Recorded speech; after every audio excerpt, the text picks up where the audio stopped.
Selamat malam. Kali ini Gue akan bercerita tentang pekerjaan seorang pengatur perjalanan kereta api PPKA yang mana beliau sebagai pemilik cerita kali ini. Menurut Gue, sebuah pekerjaan apapun sangat mulia, karena Gue paham, dalam pekerjaan terdapat resiko dapat terjadi, mau dan tidak mau itu, harus diterima, selayaknya sebuah pekerjaan pasti ada sebuah cerita menyenangkan, dan menyedihkan begitu, juga menyeramkan.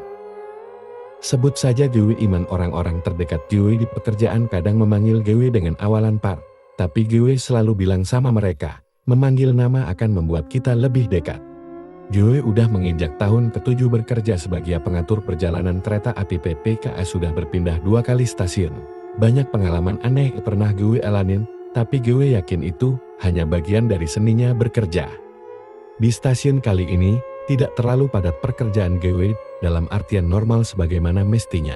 Hanya saja stasiun ini menurut cerita berkembang di masyarakat setempat, menyimpan cerita horor lumayan melegenda. Walaupun awal kepindahan Gue, sampai saat ini, belum pernah sama sekali mengalaminya, bahkan sangat kebetulan, stasiun ini lokasinya adalah tempat kelahiran istri Gue. Gue punya teman dekat kerja bernama Romli, salah satu kondektur di stasiunnya saat ini Gue bekerja. Bahkan Romli lebih duluan daripada Gue kerja di stasiun ini. Rom, bangunan tua di samping itu lumayan kencang ya ceritanya. Ucap Imam, alah itu hanya cerita masa lalu biasa zamanan Belanda waktu pembuatan ini kali Pak, sahut Romli. Gue denger emang ada cerita tuh ya, pernah ngalamin? Ucap Imam. Berlemlah Pak, hanya saja memang banyak warga di sini, bahkan lebih tahu daripada kita Pak, sahut Romli. Iya sih. Besok Gue kerja malam Rom, ucap Imam. Hati-hati loh Pak Imam.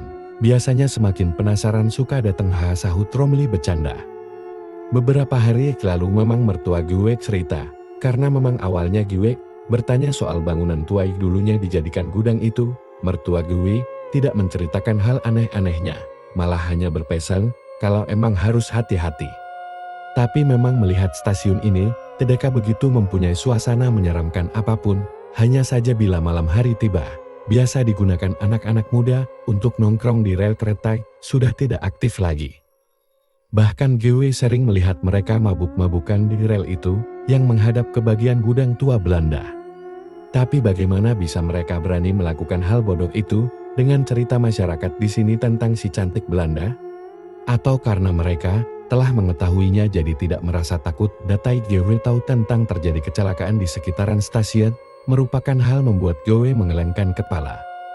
Hari-hari bekerja Gue selalu normal, bahkan terkesan memang begini-begini saja, hingga malam ini bagian Gue kerjaannya sangat kencang. Memang Gue sangat mengantuk malam ini, tidak seperti biasanya, yang membuat Gue kaget ada bau amis sama sekali. Sebelumnya belum pernah Gue cium bau seperti ini. Gue memaksakan keluar dari ruangan, dan melihat ke arah bangunan gudang itu, tidak melihat apapun. Anehnya bau amis itu hilang seketika. Gue lanjutkan bekerja hingga pagi, dan bagian Gue pulang ke rumah, lanjut untuk beristirahat tidur. Bangun-bangun Gue dalam keadaan lemas, setelah melihat celana Gue kaget, apa Gue sudah mimpi basah di siang bolong seperti ini? Gue ingat-ingat, dalam mimpi Gue ada perempuan amat sangat cantik blasteran Belanda. Siapa perempuan itu? Atau hanya mimpi saja? Saat itu Gue tidak banyak bicara siapapun, termasuk istri Gue. Hanya saja entah kenapa pikiran Gue menyangkut pautkannya dengan cerita gudang itu. Tapi keyakinan Gue berkata lain, ini hanya halusinasi dan cocokologi gila saja. Bulan November, pekerjaan Gue terbilang biasa saja, apalagi Gue selalu semangat menyelesaikan apa yang menjadi tugas Gue di stasiun ini, memastikan kereta api, penumpang dan lainnya sudah jadi tanggung jawab Gue di pekerjaan. Ini adalah awal tanggal bulan November, hari Kamis, dan kebetulan Gue bekerja malam. Suasana seperti biasa, pekerjaan satu persatu seperti biasanya Gue selesaikan. Malam ini, seperti biasa di depan gudang tua itu, ada beberapa orang yang nongkrong-nongkrong sambil bermain gitar, karena suaranya terdengar jelas. Sampai larut malam mereka bubar. Aku juga mencium bau amis pernah sekali waktu itu, sama persisnya juga dengan angin yang lebih kencang. Rom mencium bau amis. Tanya Imam. Biar Pak Imam, saya cium bau ini, sudah sering sih, sahut Romli. Hal. Apa sudah sering? Ucap Imam. Serius Pak Imam, palingan karena ini malam Jumat Pak, sahut Romli. Dengan santai sekali, memangnya kenapa Rom? Ucap Imam, penasaran. Dulu sih biasanya suka ada yang nampakkan diri gitu Pak Imam. Tapi biasalah mitos-mitos, sahut Romli.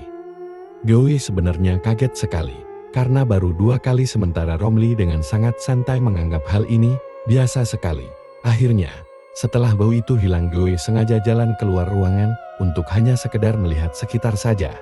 Dan ketika gue melihat ke arah bangunan tua bekas gudang itu, sosok berambut panjang terlihat jelas duduk di rel kereta yang sudah tidak aktif itu. Gue terkesima beberapa detik, walaupun hanya bagian sampingnya gue lihat. Seketika gue memejamkan mata dan mengosok mata, wujud perempuan itu masih ada duduk. Lalu siapa dia itu? Gue langsung masuk ke dalam ruangan, memanggil Romli. Rom, sapa Imam. Iya Pak, kenapa?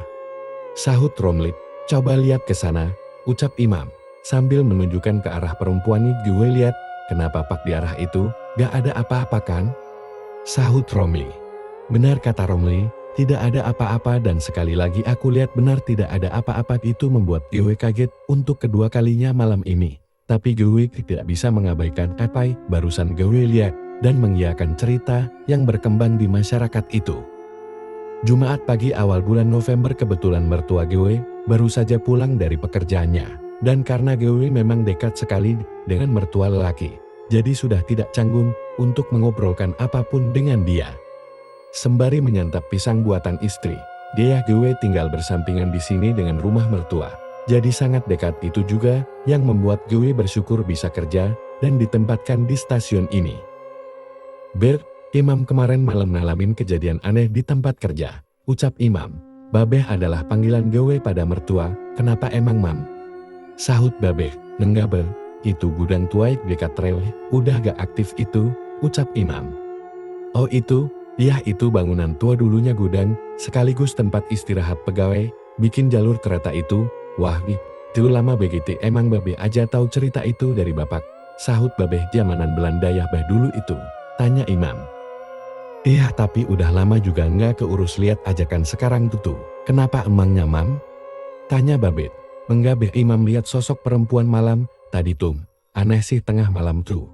Pas Imam suruh teman lihat udah gak ada lagi, sahut Imam. Dia itu udah jadi cerita yang sering Babeh dengar. Karena ya apa, Babeh percaya nggak percaya sama cerita dulu katanya ada perawan tuh yang dibunuh sama Belanda sehabis diperkosa. Tapi itu hanya sebatas cerita, kebenarannya Babeh juga gak tahu, ucap Babeh. Gue paham dengan cerita Babeh itu, mungkin iya cerita hanya sebatas cerita. Gue coba main logika agar menghindari gue dari rasa ketakutan yang berujung membuat gue celaka sendiri. Jumat malam gue berkija normal. Cerita dari Babeh sedikit memperkuat bahwa iya adanya saksi sejarah yang pernah terjadi di gudang itu. Bahkan gue sangat percaya apapun kejadiannya masa lalu selalu memberi warna, bahkan menjadi cerita yang melegenda untuk gue nikmatin di masa sekarang. Dan hari ini Sabtu, gue sibuk bukan main, kejadiannya sangat cepat. Bahkan ini kejadian di luar nalar gue tidak menyangka sama sekali. Ada kereta api jurusan antar kota melewati stasiun di mana gue berkija. Salah satu gerbong kereta itu kebakaran setelah melewati stasiun gue. Akhirnya setelah melewati pintu rel itu, gerbong kereta api bagian belakang itu terlepas dan melaju kembali ke arah belakang dengan kecepatan sangat kencang karena memang bagian rel kereta itu sedikit menanjak. Alhasil, terdapat 2 korban yang tewas terseret gerbong lepas tersebut dan kembali menabrak kereta jurusan yang sama di jalur rel kereta yang sama juga. Otomatis korban tewas dievakuasi ke stasiun di mana saya ada di situ. Hari ini orang-orang semua berkumpul dan tentu ini pekerjaan yang membuat saya juga kaget. Semua bagian pekerjaan sibuk juga. DILM lelah saya. Setelah semuanya beres Sabtu malam itu, saya berpikir baru saja malam Jumat kemarin saya alami kejadian mistis. Hari ini kejadian benar-benar bikin merasa lelah. Bukan saya mencocokologikan dengan korban tewas, hanya saja ini pengalaman 1 minggu penuh keringat dan ketakutan. Pak Imam maafkan saya, ucap Romli. Iya Rom, kenapa kamu minta maaf? Sahut Imam. Tidak, Bapak belum tahu mitos yang lebih parah dari perempuan yang pernah Bapak lihat itu, ucap Romli. Memang kenapa? Tanya Imam, penasaran. Sebenarnya, ketika malam itu Pak Imam bilang ke saya, dan menunjukkan tempat pas malam Jumat itu. Saya tahu Pak Imam melihat sosok perempuan kan? Ucap Romli. Karena aku juga sudah 2 kali melihatnya Pak, tapi aku yakin aja itu hanya sosok yang sudah terbiasa ada di situ, ucap Romli kembali. Iya benar kata Romli, kita tidak bisa melakukan apapun dengan alam lain, hanya sekedar berdampingan, dan hanya lewat doa-doa saja yang bisa menembus ruang juga waktu. Apalagi rasanya tidak etis menghubungkan suatu kejadian kecelakaan dengan hal-hal seperti itu.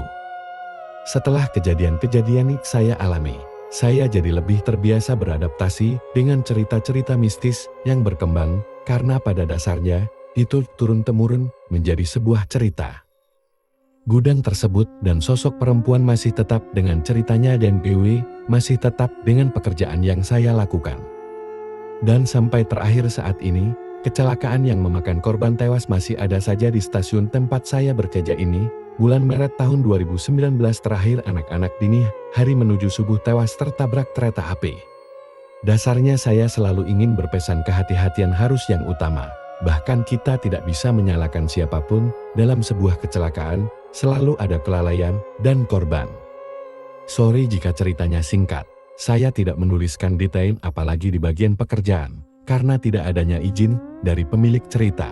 Karena pemilik cerita merasa itu hanya soal pekerjaan dan tidak merasa penting dan saya sangat amat menghargai hal itu. Stasiun dan gudang tua Belanda merupakan cerita yang gue tulis dengan hati-hati karena lagi-lagi kesepakatan saya dengan penulis. Sekali lagi saya mohon maaf jika pembaca kurang puas. Biarkan cerita sebagaimana mestinya dan imajinasi kalian yang membentuknya sendiri. Dan yang terakhir gue ucapkan terima kasih untuk pemilik cerita yang sudah mau berbagi cerita. Sekian terima kasih.